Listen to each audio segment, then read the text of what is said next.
Assalamualaikum warahmatullahi wabarakatuh. Kami dari kelompok 6 akan memaparkan sejarah Sunan Pandanaran atau biasa disebut Sunan Sembayat. Selamat menyaksikan.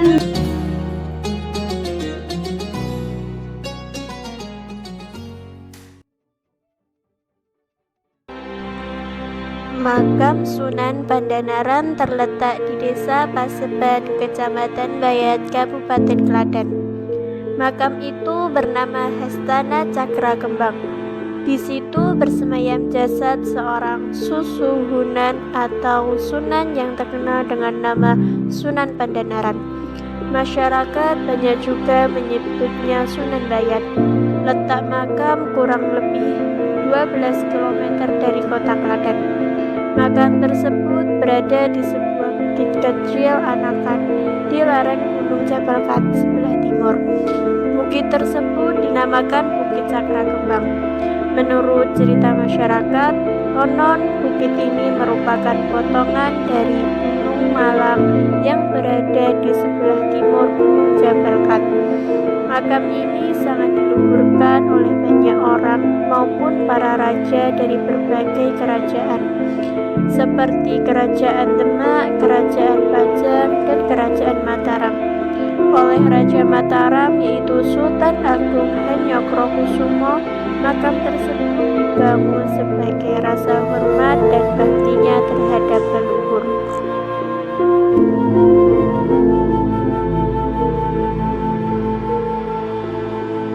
Monumen-monumen atau bangunan yang terletak di makam Sunan Pandanaran, baik yang berwujud gapura, masjid, serta tempat istirahat atau bangsal, diperkirakan dibangun tidak dalam waktu yang sama. Hal ini bisa dilihat pada beberapa gapura, ada yang bernuansa Hindu dan ada yang bergaya Islam. Berikut akan kami paparkan urutan dan letak monumen atau bangunan-bangunan itu mulai dari awal sampai akhir, yaitu di Gedong Inten tempat Sunan Pandanaran bersemayam atau yang sering disebut juga dengan Hastana Cakra Kembang sebagai berikut.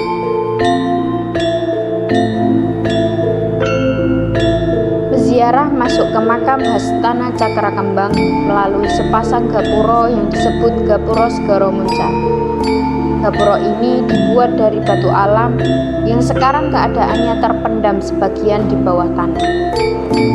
Pada kaki gapura sebelah barat terdapat tulisan yang bunyinya Murti Sariro Jeleking Ratu.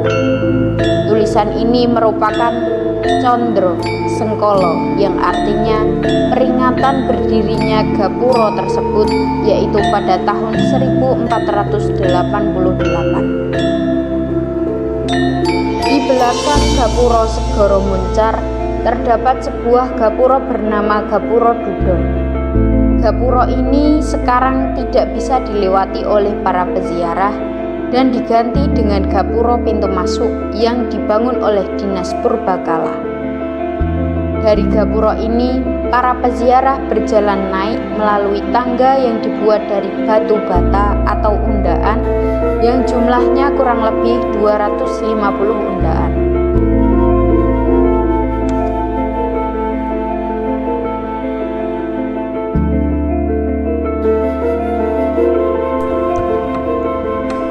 Setelah sampai di atas, peziarah akan menemui bangunan masjid makam. Masjid ini berfungsi untuk sholat bagi para peziarah. Dari masjid ini, para peziarah dapat melanjutkan berjalan ke arah barat melalui samping kanan masjid dan akan melewati sebuah gapura. Gapura tersebut bernama Gapura Pangrantunan. Dahulu di situ terdapat tempayan yang berisi air untuk mencuci tangan dan kaki sebelum masuk ke makam. Gapura Pangrantunan sekarang tidak difungsikan lagi.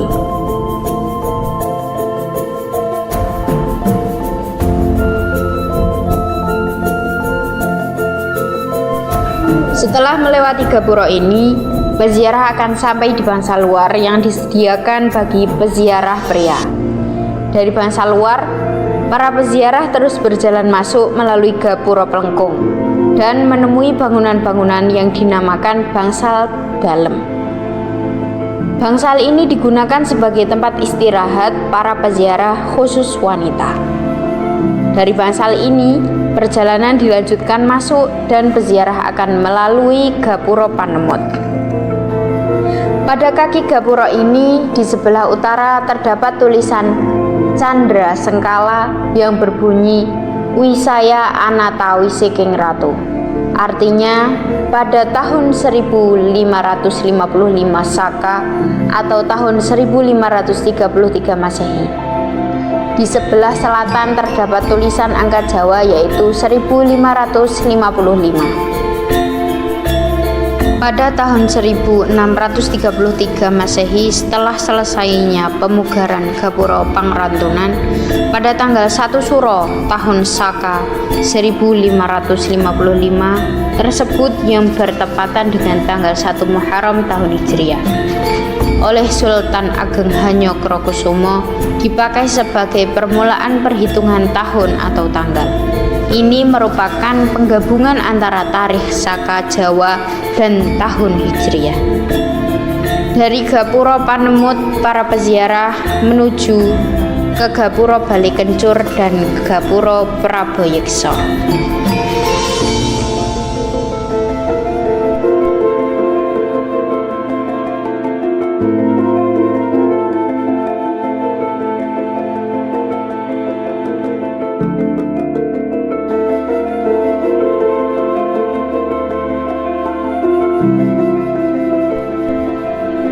Selanjutnya masuk ke bangsal Prabayeksa yang dikenal dengan bangsal Indraya.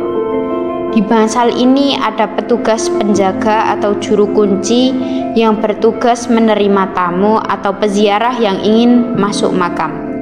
Di bangsal Indraya ini terdapat regol sinaga dan 2 buah gentong yang diberi nama gentong sinaga.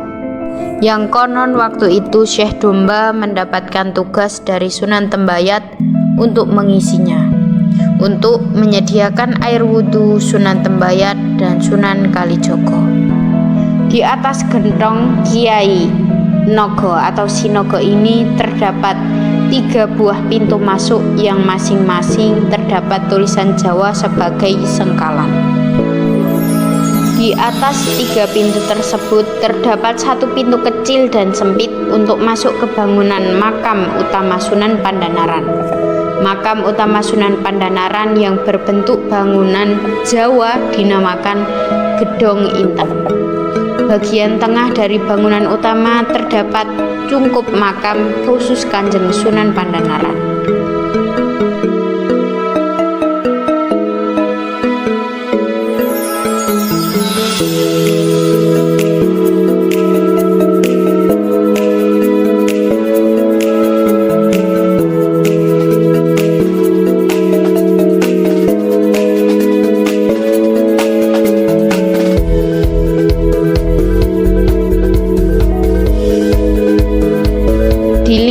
Bangunan makam utama terdapat makam Nyai Ageng Kaliwungu. Di sebelah tenggara makam utama terdapat makam Nyai Ageng Rakitan, dan di sebelah selatan batu nisan Nyai Ageng Kaliwungu terdapat makam utama Ki Ageng Giring. Kemudian setelah selesai berziarah, para peziarah keluar dari Gedong Inten ke arah kanan atau ke sebelah barat luar. Para peziarah akan bertemu dengan dua buah nisan, yaitu nisan Dampo Awang dan nisan Pawilangan, atau masyarakat sekitar menyebutnya Kijing Wilangan.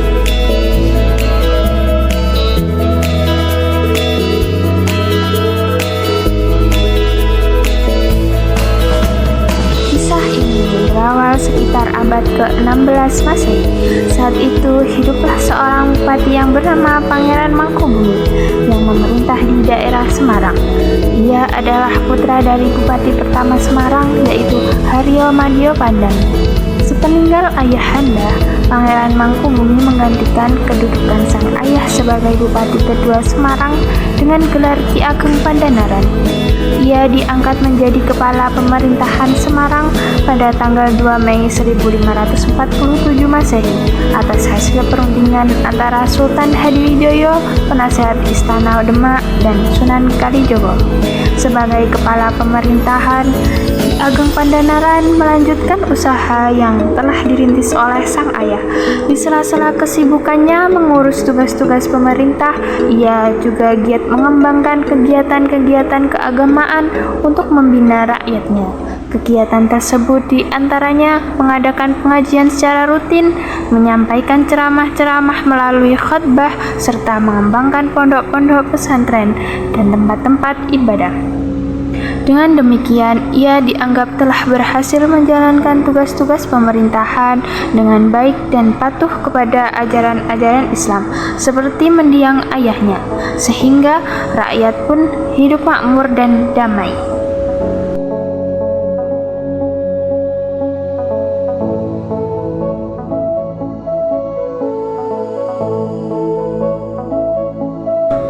Namun sifat manusia dapat saja berubah setiap saat. Demikian pula Ki Ageng Pandanaran sebagai seorang manusia. Keberhasilan yang telah ia capai membuat lupa diri. Sifat yang dulu baik tiba-tiba berubah menjadi sombong dan kikir. Ia senang mengumpulkan harta untuk kemewahan. Kehidupan mewah itu pun membuat lalai terhadap tugas-tugasnya, baik kepala pemerintahan maupun pengembang agama Islam. Ia tidak lagi pernah memberikan pengajian dan ceramah kepada rakyatnya. Demikian pula, ia tidak pernah merawat pondok pesantren dan tempat-tempat ibadah.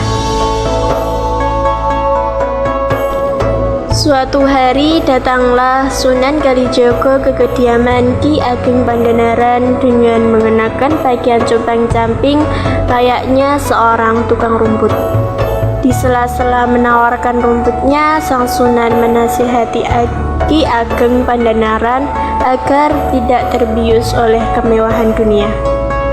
Maaf Tuan, sebaiknya Tuan segera kembali ke jalan yang benar, mendekatkan diri kepada Allah SWT, ujar Sunan Kalijogo yang menyamar sebagai penjual rumput itu. Hai tukang rumput, apa maksudmu? Menyuruh kembali ke jalan yang benar? Memang kamu siapa? Sudah berani menceramahiku? Tanya Ki Ageng Pandanaran dengan nada menggertak. Maaf Tuan, saya hanya penjual rumput yang miskin. Hamba melihat Tuan sudah terlalu jauh terlena dalam kebahagiaan dunia. Saya hanya ingin memperingatkan Tuan agar tidak melupakan kebahagiaan akhirat. Sebab kebahagiaan yang abadi adalah kebahagiaan akhirat, ujar sang penjual rumput. Mendengar nasihat itu, Ki Ageng Pandanaran bukannya sadar, melainkan marah dan mengusir si penjual rumput itu. Meskipun demikian, si penjual rumput tidak bosan-bosannya selalu datang menasihatinya. Namun, setiap kali dinasihati, Ki Ageng Pandanaran tetap saja tidak menghiraukan nasihat itu. Khawatir perilaku penguasa daerah Semarang itu semakin menjadi-jadi, Sunan Kalijogo menunjukkan kesaktiannya. Wahai bupati yang tamak dan sombong, ketahuilah harta yang kamu miliki tidak ada artinya dibandingkan dengan harta yang aku miliki, kata penjual rumput itu. Hei tukang rumput, kamu jangan mengada-ngada, buktikan kepada saya jika kamu memang orang kaya, seru Ki Ageng Pandanaran. Akhirnya Sunan Kalijogo menunjukkan kesaktiannya dengan mencangkul sebidang tanah, di mana setiap bongkahan tanah yang dicangkul berubah menjadi emas. Ki Ageng Pandanaran sungguh heran menyaksikan kesaktian penjual rumput itu. Dalam hatinya berkata bahwa penjual rumput itu bukanlah orang sembarangan. "Hai penjual rumput, siapa kamu sebenarnya?" tanya Ki Ageng Pandanaran dengan penasaran bercampur rasa cemas. Akhirnya penjual rumput itu menghapus penyamarannya. Betapa terkejutnya Ki Ageng Pandanaran ketika mengetahui bahwa orang yang dihadapannya adalah Kanjeng Sunan Kalijogo. Ia pun segera bersujud seraya bertobat. "Maafkan saya Sunan, saya sangat menyesal atas semua kehilafan saya selama ini. Jika Sunan tidak keberatan, izinkan saya berguru kepada Sunan," pinta Ki Ageng Pandanaran. "Baiklah Ki Ageng, jika kamu benar-benar mau bertaubat, saya bersedia menerimamu menjadi murid. Besok pagi-pagi datanglah ke Gunung Jabalkat. Saya akan menunggumu di sana. Tapi ingat, jangan sekali-kali membawa harta benda sedikit pun," ucap Sunan Kalijogo mengingatkan. Dengan tekad kuat ingin belajar agama, Ki Ageng Pandanaran akhirnya menyerahkan jabatannya sebagai Bupati Semarang kepada adiknya. Setelah itu, ia bersama istrinya meninggalkan Semarang menuju Gunung Jabalkat. Namun, ia lupa mengingatkan istrinya untuk tidak membawa harta benda sedikit pun. Lalu, lalai sebagai seorang wanita, sang istri masukkan seluruh perhiasan dan uang dinarnya ke dalam tongkat yang akan dibawanya. Di dalam perjalanan, sang istri selalu tertinggal jauh di belakang suaminya karena keberatan bawa tongkatnya yang berisi harta benda. Ki Ageng Pandanaran pun baru menyadari hal tersebut setelah mendengar istrinya berteriak minta tolong. Mendengar teriakan itu, Ki Ageng Pandanaran segera berlari menolong istrinya. Begitu tiba di dekat istrinya yang mendapati 3 orang penyamun sedang berusaha merebut tongkat istrinya. Dengan perasaan marah, ia menegur ketiga penyamun itu. "Hai manusia, mengapa kamu nekat seperti kambing domba?" seru Ki Ageng Pandanaran melihat sikap kasar penyamun itu. Seketika itu pula wajah pemimpin penyamun yang bernama Sambang Dalan berubah menjadi wajah domba. Rupanya sejak direstui menjadi murid Sunan Kalijogo, Ki Ageng Pandanaran memiliki kesaktian yang tinggi. Ucapan yang keluar dari mulutnya menjadi sakti mandraguna. Melihat kesaktian itu, para penyamun tersebut menjadi ketakutan. Sambang Dalan pun bertaubat dan minta agar wajahnya dikembalikan seperti semula. Akhirnya Ki Ageng Pandanaran pun memaafkan mereka. Meski demikian, wajah pemimpin penyamun itu tetap seperti domba dan kemudian menjadi pengikut Ki Ageng Pandanaran yang dikenal dengan Syekh Domba. Setelah itu, Ki Ageng Pandanaran bersama sang istri melanjutkan perjalanan. Tak beberapa lama kemudian, tibalah mereka di Gunung Jabalkat. Kedatangan mereka disambut dengan baik oleh Kanjeng Sunan Kalijogo. Sejak itu, Ki Ageng Pandanaran berguru kepada Kanjeng Sunan Kalijogo.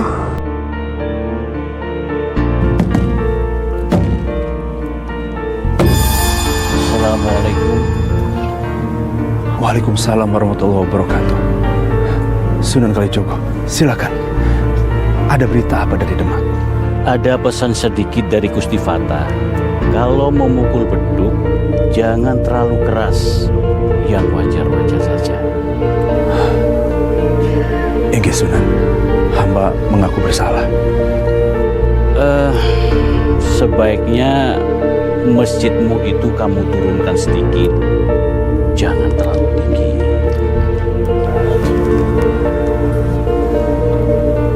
Baik Sunan Kalijogo, hamba akan melaksanakan perintah.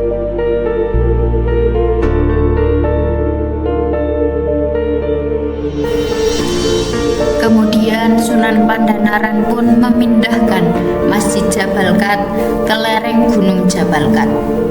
Dan sekarang masjid ini lebih dikenal dengan Masjid Golo.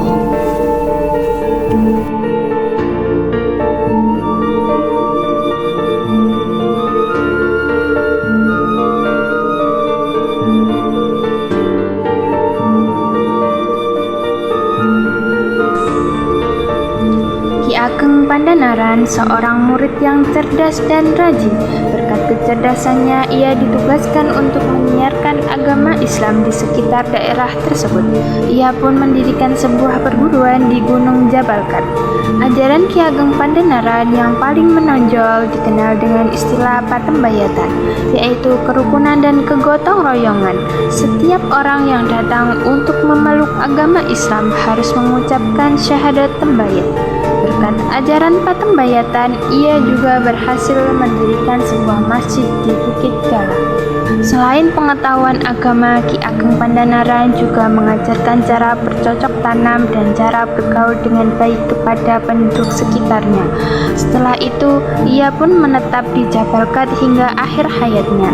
Daerah Gunung Jabalkat dan sekitarnya sekarang dikenal dengan nama Tembayat atau Bayat. Itulah sebabnya ia diberi gelar Sunan Tembayat atau Sunan Bayat.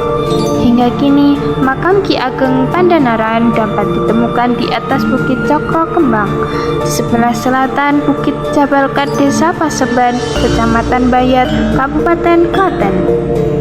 Demikianlah sekilas cerita Ki Ageng Pandanaran dari Desa Paseban, Kecamatan Bayat, Kabupaten Klaten. Semoga bermanfaat. Salam budaya. Wassalamualaikum warahmatullahi wabarakatuh.